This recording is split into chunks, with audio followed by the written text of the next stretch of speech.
Buat karyawan baru, selamat ya, sudah dapat pekerjaan. Nah, sekarang gue pengen share gimana gue melakukan investasi saham waktu gue dulu fresh graduate dan karyawan baru, sampai gue dapat keuntungan sampai 100%. Nah, ikutin tipsnya.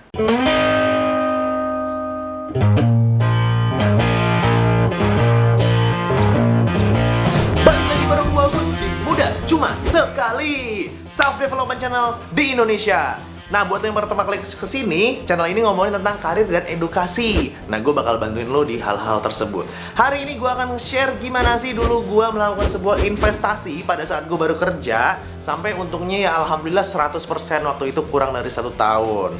Nah, sebelumnya klik tombol merah di bawah dulu, subscribe sekarang. Kalau misalnya lo lagi cari kerja atau lagi kuliah tapi nggak subscribe, aduh nyesel banget. Jangan sampai, please, ini tipsnya semuanya gratis coy, gratis. Benar-benar gratis. Nah, sebelum kita mulai, gue mau tanya dong, rata-rata atau idealnya 1 bulan itu kita investasi berapa duit sih kalau misalnya kita sudah kerja? Nah, tulis di komen jawabannya ya, karena gue mau ngelakuin survei dan kita bisa diskusi di bawah. So, kita mulai tentang gimana caranya investasi, sharing gue kepada lo semua. Let's go! Nah, sekarang gue akan jelasin dulu pertama kali gimana sih kita sebagai karyawan itu mau beli saham. Gimana sih sebenarnya cara beli saham? Nah, sebenarnya cara beli saham itu simple banget. Untuk menjelaskannya, kita lihat gambar berikut ini yang gue udah bikin di PowerPoint. Let's go. Nah, untuk membeli saham, itu tuh lu nggak bisa langsung beli saham kayak gorengan, atau lu kayak mau beli Tokopedia atau dimanapun itu. Nggak bisa kayak gitu. Kenapa? Karena kita harus menunjuk perantara kita, yaitu bank kustodian atau sekuritas. Gitu. Gue agak lupa ya sih bedanya kustodian sama sekuritas apa. Kalau misalnya ada yang tahu, tolong tulis di komen.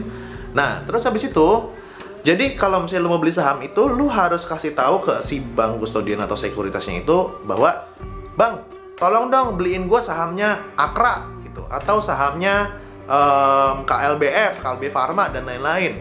Nah, nanti melalui si broker dari si sekuritas tersebut akan dibelikan. Nah, otomatis kita ngasih komisi ya, tapi komisinya kecil banget kok, 0, sekian persen kalau nggak salah. Gue lupa, gue udah lama nggak main saham. Nah, jadi yang pertama kali lu harus lakukan adalah lu harus buka rekening di bank kustodian. Nah, buat buka di rekening di bank kustodian itu, waktu dulu gue ya, itu membutuhkan biaya dana 10 juta untuk buka rekeningnya.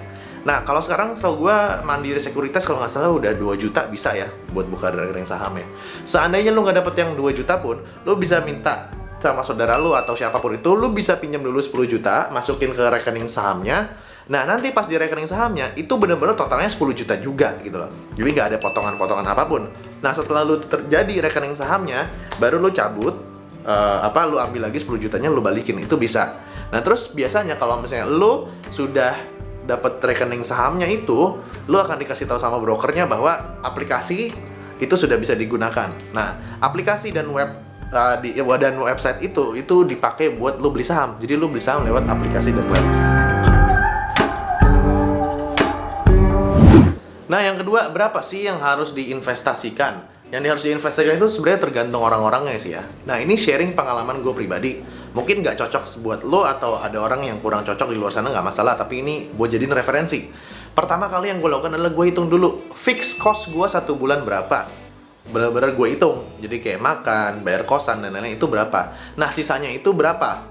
Itu gue hitung dulu. Jadi jangan sampai kita belum mampu untuk investasi, kita masih belum bisa memenuhi kebutuhan kita, tapi kita udah investasi, itu udah salah banget gitu loh. Ingat ya, kebutuhan ya, bukan keinginan. Ingat. Nah, terus yang kedua, kalau untuk yang masih single, waktu dulu kan gue masih single, itu gue ngelakuin 40% investasi setiap bulannya.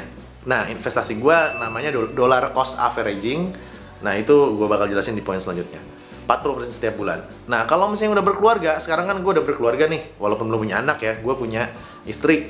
Yang gue lakukan adalah, gue ganti semua skemanya. Jadi 1/3 untuk untuk makan, 1/3 untuk investasi, balikin lagi ke bisnis, 1/3 untuk amal. Seperti itu.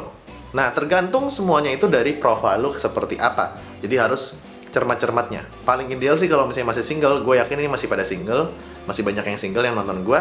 Jadi 1, 2, 3, 4, 10% untuk amal, 20% untuk nyantai-nyantai, traktir teman, makan di luar, 30% untuk biaya kehidupan sehari-hari, contohnya kayak bayar kosan, atau lain-lainnya, 40% baru untuk investasi. Kenapa 40%? Karena resiko kita masih kecil, harus disikat investasi buat jadi tabungan ke depannya, gitu.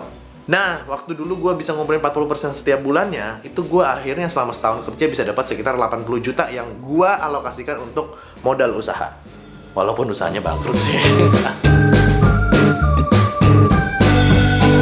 Selanjutnya yang ketiga adalah di mana harus diinvestasikan uang lo. Nah, diinvestasikan itu macam-macam ya, ada bisa gold dan lain-lain. Tapi menurut gue pribadi, yang paling menguntungkan tuh ada 3. Yang pertama adalah di saham. Jelas, saham itu paling menguntungkan karena ya resikonya paling gede juga. Kedua, di reksadana.